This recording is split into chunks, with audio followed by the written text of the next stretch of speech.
everyone, and welcome back to Deeper Grooves, Musicians on Music, hosted by Cliff Beach and sponsored by California Soul Music record label.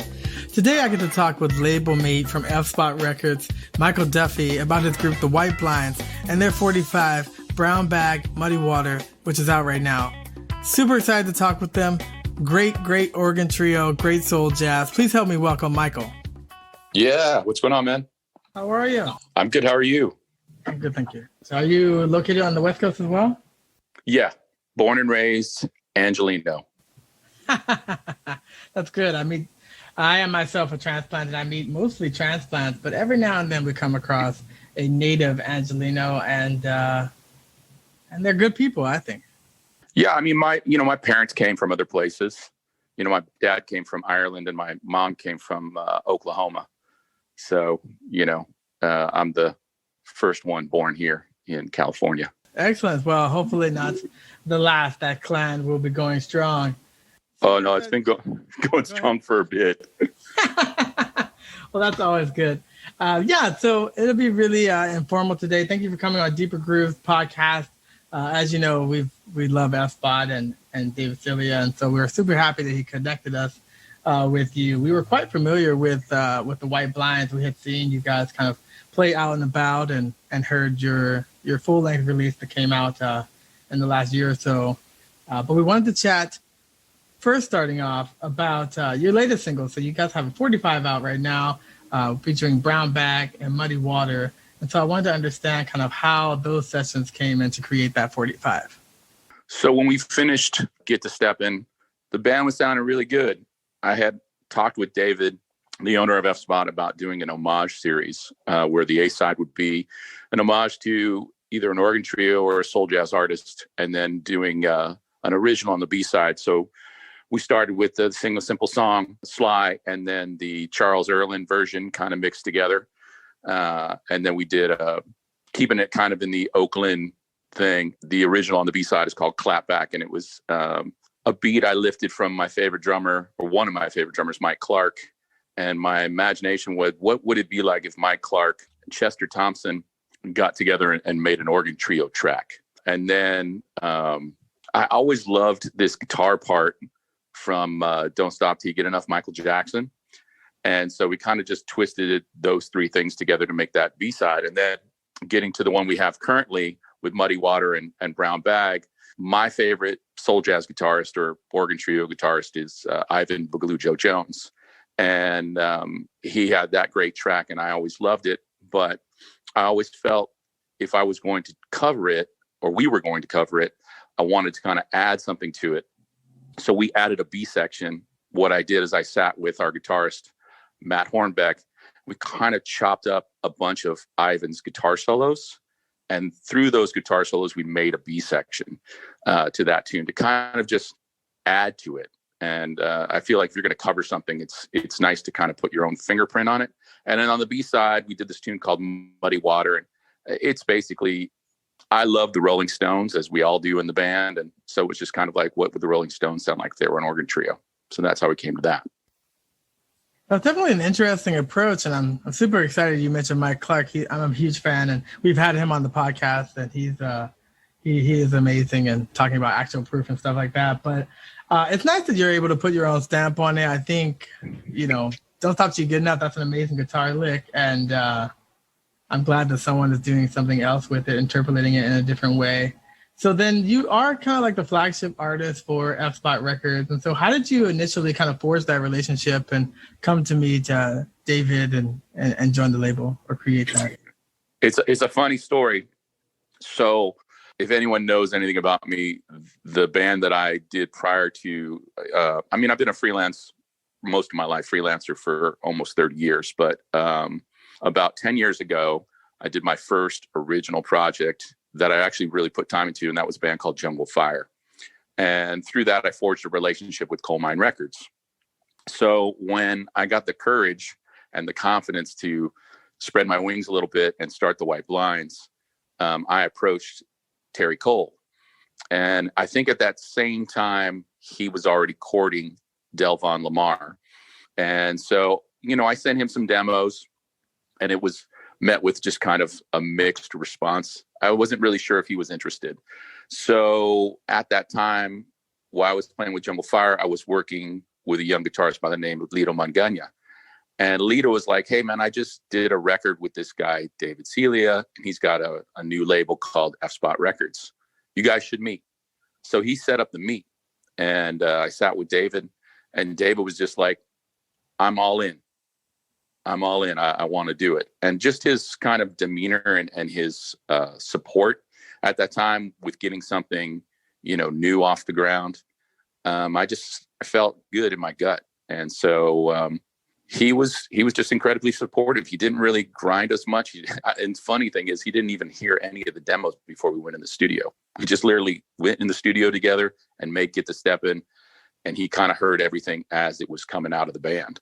Yeah, it was an amazing experience. And obviously it's forged an amazing relationship between he and I to now that not only do we share the success of the White Blinds, but we share a band together in the Bombillas. So it's been a great relationship.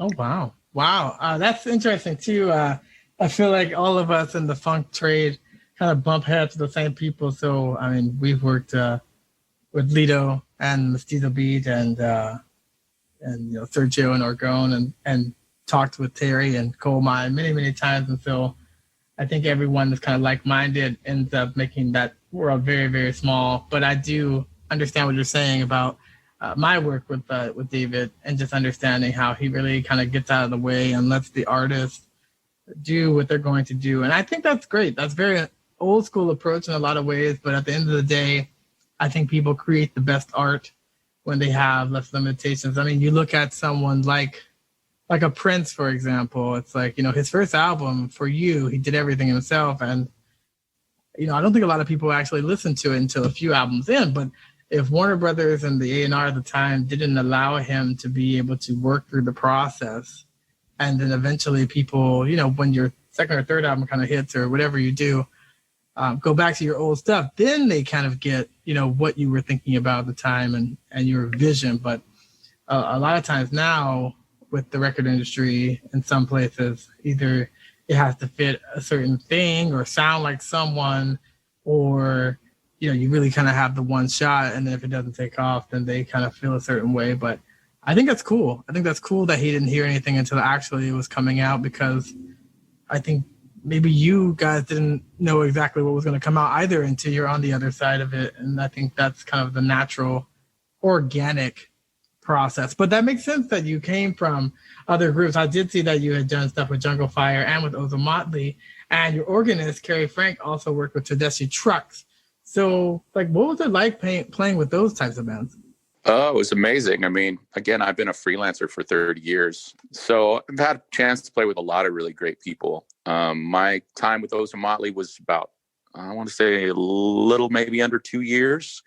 And I traveled the world with those guys, and it was a great experience. And it was a great experience for me to be in a situation where the lineage of drummers that had passed through that chair were incredible and very different, and having to cop their grooves or their feel.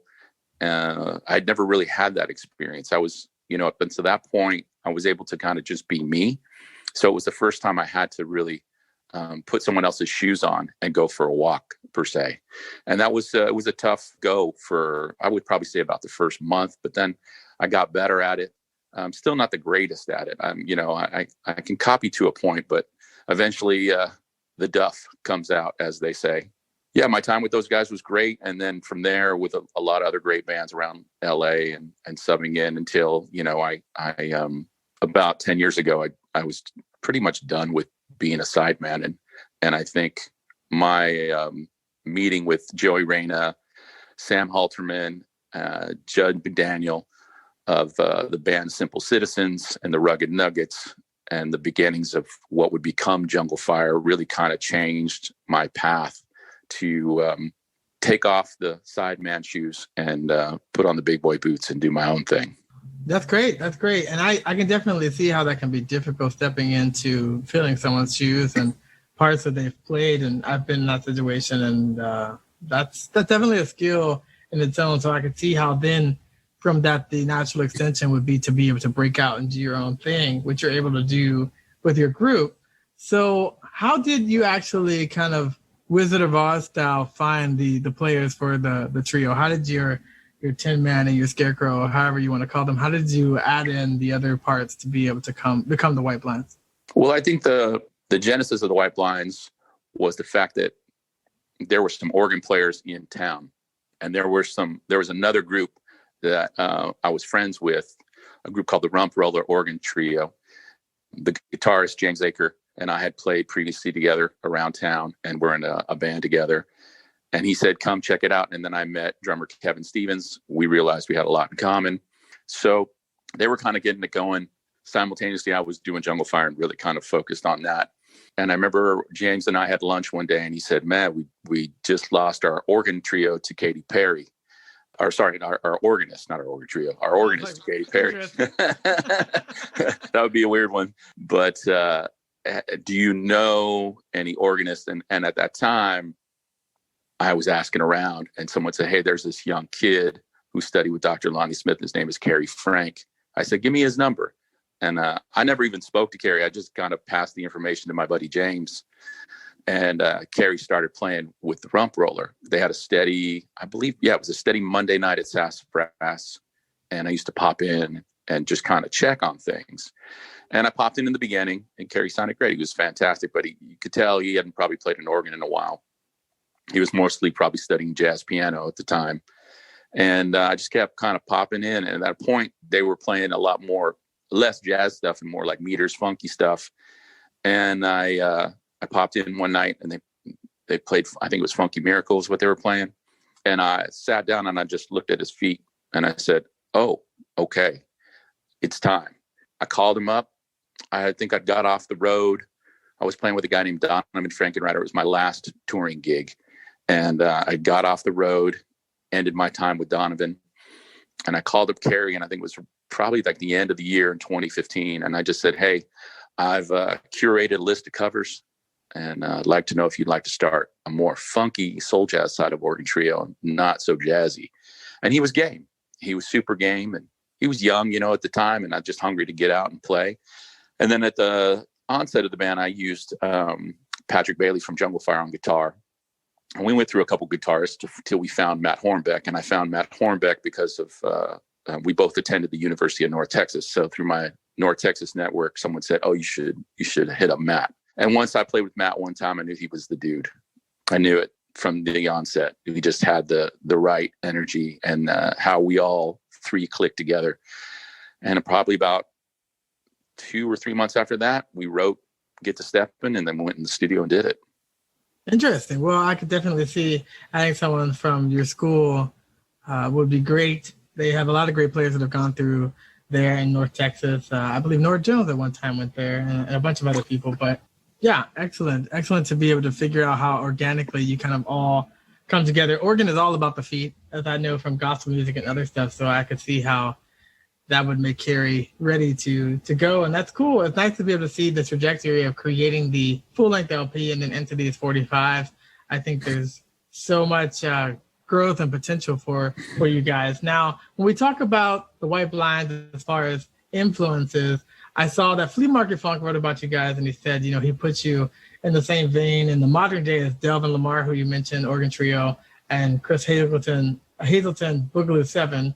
But there's also a ton of early organ trios like Bill Doggett and Hank Marr and Dave Baby Cortez, Jimmy McGriff, and the bossiest organ of them all, Jimmy Smith, and Dr. Lonnie Smith, of course. And so, Variety Magazine said that Jimmy Smith, after him, he single-handedly reinvented the Hammond B3 and organ jazz in the model for the organ jazz trio. So who do you guys consider like your go-tos for inspiration and, your template for how you were trying to formalize the White Blind? Well, I would definitely say, Jimmy you can't ever say organ trio without saying him, just because of his sheer depth as an organ player. But I would probably say Lonnie is my personal guru. So much so, we wrote a tune for him on Get to Steppin'. And I would say that my love for Lonnie comes from being able to see Lonnie play and experience his magic. But when it comes to the direct influence for the White Blinds, it doesn't really come from the past. It comes from something more like in the mid 90s to the early 2000s, when I discovered organ trio as a college student. And I discovered organ trio through a band called the City Champs. And the City Champs is a really great organ trio out of Memphis, Tennessee.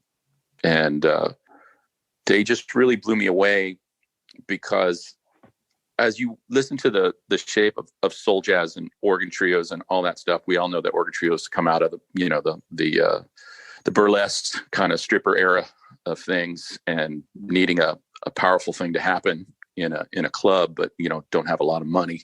And it evolved from that into getting out into the world and taking pop music and putting into the jazz world. And I came to all that later.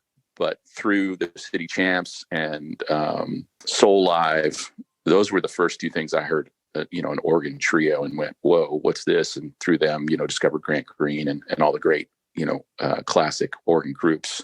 But the City Champs were the main influence for the White Blinds, because they wrote tunes. They didn't really write, kind of jazz 6-minute to 8-minute opuses. They wrote, tunes, 3-minute tunes. And to me, that was something I wanted to foster and see if I could add to that.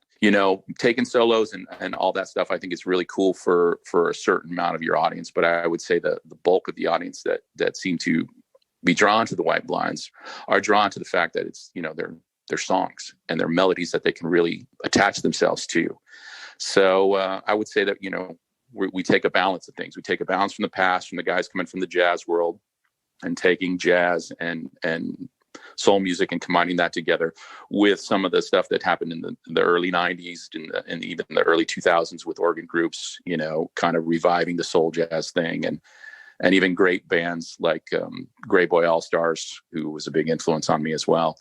The idea of taking that classic material and then maybe, more cutting it down into a song format. And that's kind of where we landed at. Nice. Yeah. I mean, I could definitely, I don't even necessarily think of that resurgence in the 90s, but that would make sense. And that resurgence is based on what came before. So it seems like a hodgepodge of all coming together, but it makes sense. We kind of, our minds are melded musically around when we're coming up and what we're gravitating to at that time when we're young and getting into it. So then how did you originally get into drumming? Being from LA, like how did you gravitate to drums? How did you figure out that you had an affinity to play music? I was in junior high, and I was really fucking up really bad in life and doing bad things and driving my parents absolutely nuts. I think to the point where my mom was about ready to send me off to a military academy because I was just being a bad kid. And she was in the principal's office, and I was going into high school the next year. And the band director from the high school was kind of overhearing my mom and her kind of frustration with me. And I think at that point she was almost driven to tears with just my badness. And he said, you know what, send your son to me. And my mom was actually a very artistic person. My dad, not so much, but my mom's a painter. She played guitar. She was a fantastic dancer. And so I had a sense of rhythm about me. I always had since I was a kid, but I didn't know I could be a drummer until I met this gentleman. And his name was Perry Hall. So when I went to high school in the 9th grade, I just kind of showed up. And he was not only the band director of the high school I went to in Riverside, California, but he was an amazing drummer. And he kind of had this track history for taking broken kids and forming them into great drummers. And he really took an interest in me and kind of shaped me into a good amount of who I am today. I would say a good 50% of the things that I regurgitate to young people about drumming, I would say, are his words. So, he got me on path, kind of put the right records in my hands and got my hands together and, shipped me off out into the world. And, once I got to North Texas, kind of everything bloomed from there. And it's just been, it's been an incredible journey to this point. That definitely sounds like an incredible journey. And wow, to be kind of a wayward person, troublemaker. It's nice that a lot of people, I think, find solace in music, and some kids just need an outlet and something to do. And that was great that your band director at the time, didn't back down from a challenge or saw that need and a way to, channel your energy constructively, because that's important with all children, I think. And so now that you guys have been doing your albums and you have the 45, what do you think will be next musically for you? So we got one more 45. It's a 3-part series. The next 45 is going to feature a song by Rusty Bryant. It's a tune called Fire Eater, and it has another one of my favorite drummers, Idris Muhammad. So we do that on the A side, and on the B side, we took a tune from a great DJ in town by the name of Miles Tackett. He put out a compilation, and there's this tune called Girls in Miniskirts, and I just love that riff. And so we kind of lifted a little bit of that riff and created our own song called Shimmy Shams. So that comes out. I think David wants to do it sometime in the new year. I don't want to say January or February. I'm not really sure yet, but I know he's mixing it right now and getting it on the docket to get going. So that'll come out next year. And then currently I'm halfway done writing the next record. And we will probably go in the studio, I want to say in the summer, and cut that next record probably for a 22 release. And beyond that, I think we're like everybody else. We're kind of just indoors creating. There isn't really much thought on our end to do a live streaming concert or a socially distanced thing. I think I've come to the point of it where I'm just like, hey, let's create and build the vault and put as much of our creative energy into writing and stacking the vault so that, when things do thin out and we're able to go out and play music again, we can kind of do it and have a lot more bullets in our gun to shoot out in the world. Nice. Is there anyone that you haven't worked with that you would like to? Everyone I want to work with is unfortunately not living I'd love to work with Lonnie. I don't even know if Lonnie's playing much right now. I know he had a stroke a year ago. Mm-hmm. And he'd probably be the only one that's alive that I want to work with. But, I've been fortunate enough to play with 2 organists that are in the scene right now, Adam Scone and Delvon Lamar. Both I was able to go on the road with and tour with. And so that was a dream. If we're speaking of organ trio, I think outside of that, good Lord, that list might be pretty long. But I would say, for the most part, the guys that I really wanted to play with, I've got to play with. So I feel blessed that I've got to do that. That is a blessing. Not everybody can say that. That's for sure. So then we always have 2 rapid fire questions that we ask as we start to wrap up to all of our guests. And the first of 2 is, what advice would you give an up and coming musician starting out? Ooh, that's a tough one. I think that's a 2-part question. So I think if you really want to get the most juice out of being a musician, don't have a plan B. And I'll cut that with another thing. If don't let your insecurities rule your decisions. Those were the 2 bits of advice I would give. That's nice advice. And so what do you want your legacy to be? When it's all said and done, and it might be too soon to say, but what do you ultimately want to be remembered for most in life and music? I think in life that I wasn't an asshole. I was always I was always a good hang on the road. I think when it comes to drumming, that I was always funky, or as funky as I could be. I think when it comes to the thing that's important in my life now, and that's organ trio, is that I added to the lineage, and I hopefully did a good job in adding to that lineage to turn on future generations to soul jazz and the importance that it plays in jazz. Even though it's the bastard child of jazz, I think it really plays an important part in jazz and obviously an organ trio. And for those that are not in the know, could you just briefly explain your concept of what soul jazz is and compare it to the jazz idiom? I mean, there's so many genres of jazz or subgenres of jazz. What is considered soul jazz? So soul jazz, to me, this is my take on it. And obviously I wasn't around in the time, but it's in my research and just kind of absorbing the music. Jazz was the pop music of the time. And when the Beatles came and Elvis came and pop music was to change, jazz musicians were trying to figure out how to make a living. And in the process of making a living, it was playing those pop type feels. But, because these guys are swing musicians, they're always going to have a swing to it. So the combination of them interpreting straight eighth music, pop music, and then kind of with their swung eighth kind of thing, you get the soul side of things, taking from soul music and pop music, and then obviously the swung eighth thing of jazz. And I think that marriage of it together created, I think, one of the funkiest things, because for me as a drummer, and I can speak on this because it's my instrument, is what turned me on to soul jazz was hearing guys like Idris and guys that had like more of a jazz, funky, open tuning drum set, but not, feathering the bass drum or just playing the straight ride beat. They were playing funk beats or New Orleans street beats on these kind of jazz drums. And it has for me, an energy that just really overtook me. And anyone who knows, who's worked with me in this white blinds format, when they set up mics in front of the drums or they want to kind of change the drum tuning, I get kind of a little angry. I'm just like, no, that's the sound. You have to make that sound, because of how it affected me as a young man, hearing that sound of those drums in a funky concept. So that's my 2 cents on soul jazz. But ultimately, I think it just was jazz musicians trying to figure out how to pay the rent for the next thing as life evolved and the times evolved.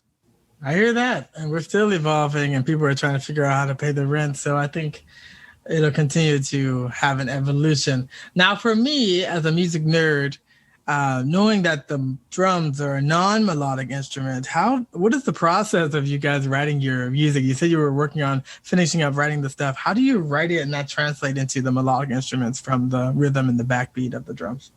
So I learned to write music from my brother, from another Mr. Steve Haney from Jungle Fire. My relationship with him in that band, funny note, we're born the same day, same year, and both play percussion. He was my ride along for, 10 years in that band. And he would sing stuff into his iPhone. He would have these ideas for tunes and he would start singing stuff. And I was like, wait, you're not writing it down? It's like, why the hell should I write it down? These are my ideas coming out of my head. And that really influenced me and gave me a concept and confidence to do it myself that way. So I write in 2 ways. I sing into my phone or I sample things that I like and I bring them to Carrie and Matt. And I probably drive them crazy because it's just not, they're more like, even though I went to a trained music school, I'm not a composer in the traditional way. So, those guys are coming from that side of things. And so it's been an interesting marriage of them trying to understand the creative concept coming out of me and how we all work together to put that on the paper to get it into the studio and get it done. But I guess I would say my writing is more coming from a hip hop concept of sampling and just kind of speaking my passion to the guys. That makes sense. A lot of people do that, especially now that you can dictate into your iPhone or Android. A lot of people do sing into their phone. I think the method is called a down dump, where you're just basically dumping your ideas literally from your head out into some kind of tangible medium so you can at least not forget them. And I think that's great. And also when you talk about composition or not being a traditional composer, I think there's a lot of people that have been very successful and able to do that. You look at, in the pop and writing world, you look at someone like Irving Berlin. Irving Berlin wrote more songs than almost anyone. I think he, in his lifetime, copyrighted 800 songs or so, and his songbook is part of the Great American Songbook. But he could only play his keyboard in one key. He had a certain type of keyboard where it moved levers and it transposed for him, but he could only play in that one key. It wasn't C, it was something with a lot of sharps or flats or something, but don't let anyone tell you there's only one way to be able to write. As long as you can figure it out and translate that to someone and they can, iterate off of your ideas, then I think you're well on your way. So it's always nice for me to be able to, and the listeners to be able to hear kind of the process, because everybody's process, when you talk to Mike Clark or you talk to Stanley Jordan, whoever it is, everyone's process is unique and different to them. And sometimes it only is understood to them, but that's cool. I was very curious to know how you would do that. So that's great. Well, we definitely enjoyed having our time with you today. Michael, and hearing more about the White Blinds. We've been listening to your music digitally. We have the vinyls as well. And so super looking forward to this next vinyl coming out in 2021. I think that's a great approach to, continue to add things into your vault, into your arsenal, and into the music canon. I think you have a captive audience. More people are probably streaming more than ever now. As you get the stuff out, more people are also, collecting vinyl and taking time to sit down and listen to vinyl, which is also a different experience. So that's always good, but super excited and so happy to be able to talk to you and learn more about you. And we'll circle back to you guys and to the label when everything is out for this episode so that we can post it and share it with everyone. But we look forward to hearing more from you and talking to you again in the future. Thank you so much for having me on. I really appreciate it. You're welcome, man. Take care. We'll talk to you soon. Have a good day. You too.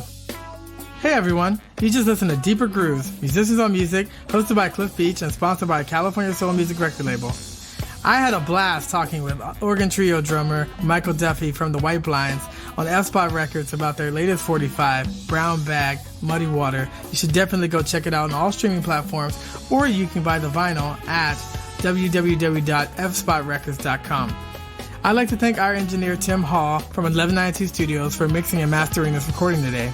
If you like what you hear and you want to hear more, you can check us out online at www.californiasoulmusic.com/Deeper Grooves or anchor.fm/Deeper Grooves.